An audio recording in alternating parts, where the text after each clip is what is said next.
Kozhikode medical കോളേജിൽ ചികിത്സാ പിഴവിനിരയായ ഹർഷിന സർക്കാർ ജോലിയിൽ പ്രവേശിച്ചു. കോഴിക്കോട് മെഡിക്കൽ കോളേജ് മാതൃശിശു സംരക്ഷണ കേന്ദ്രത്തിൽ ഓഫീസ് അറ്റൻഡന്റായാണ് നിയമനം. ജോലി അപമാനിച്ചവർക്കുള്ള മറുപടിയെന്ന് ഹർഷിന. ബെൻസൺ ചേരുന്നു വിവരങ്ങളുമായി. ബെൻസൺ, ഏറെക്കാലമായി ദുരിതം അനുഭവിക്കുകയാണ് ഹർഷിന. ഒരുപാട് പോരാട്ടവും സമരങ്ങളും എല്ലാം ഹർഷിന നടത്തുകയും ചെയ്തു തനിക്ക് നീതിക്കായിട്ട്. ഇപ്പോൾ ഈ ഒരു വി.ഡി. സതീശൻ സർക്കാർ അധികാരത്തിലേറിയപ്പോൾ ഹർഷിനയ്ക്ക് നൽകിയ വാക്ക് പാലിച്ചിരിക്കുന്നു. ഹർഷിനയ്ക്ക് വേണ്ട നഷ്ടപരിഹാരം നൽകുന്നു. ഒപ്പം സർക്കാർ ജോലിയും നൽകിയിരിക്കുകയാണ്. അപ്പോൾ ഈ ഒരു ജോലിയിൽ പ്രവേശിച്ചതിന് ശേഷമുള്ള ഹർഷിനയുടെ പ്രതികരണമൊക്കെ ഏത് രീതിയിലാണ്?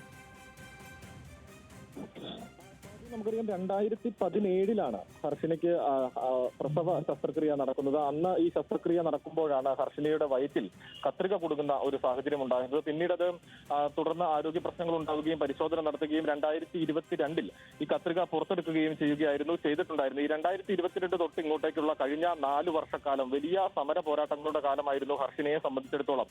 കാരണം ഈ കത്രിക കുടുങ്ങിയത് കോഴിക്കോട് മെഡിക്കൽ കോളേജ് ആശുപത്രിയിൽ നിന്നല്ല എന്ന തരത്തിലുള്ള വാദമായിരുന്നു മെഡിക്കൽ കോളേജ് ആശുപത്രിയുടെയും അധികൃതരുടെയും ഭാഗത്തു നിന്നും ഉണ്ടായിരുന്നത്. പക്ഷെ അത് അത്തരത്തിലല്ല എന്ന് തെളിയിക്കാൻ വേണ്ടി ഇക്കാലം അത്രയും വലിയ നിയമ പോരാട്ടം ഹർഷിന നടത്തി. അതിൽ പലവിധങ്ങളായ പ്രശ്നങ്ങൾ അവർ നേരിട്ടു.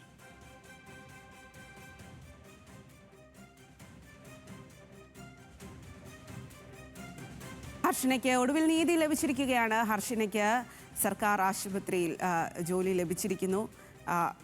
കോളേജ് മാതൃശിശു സംരക്ഷണ കേന്ദ്രത്തിൽ ഓഫീസ് അസിസ്റ്റന്റായിട്ടാണ് നിയമനം. വിവരങ്ങളാണ് ബെൻസൺ നൽകിയത്.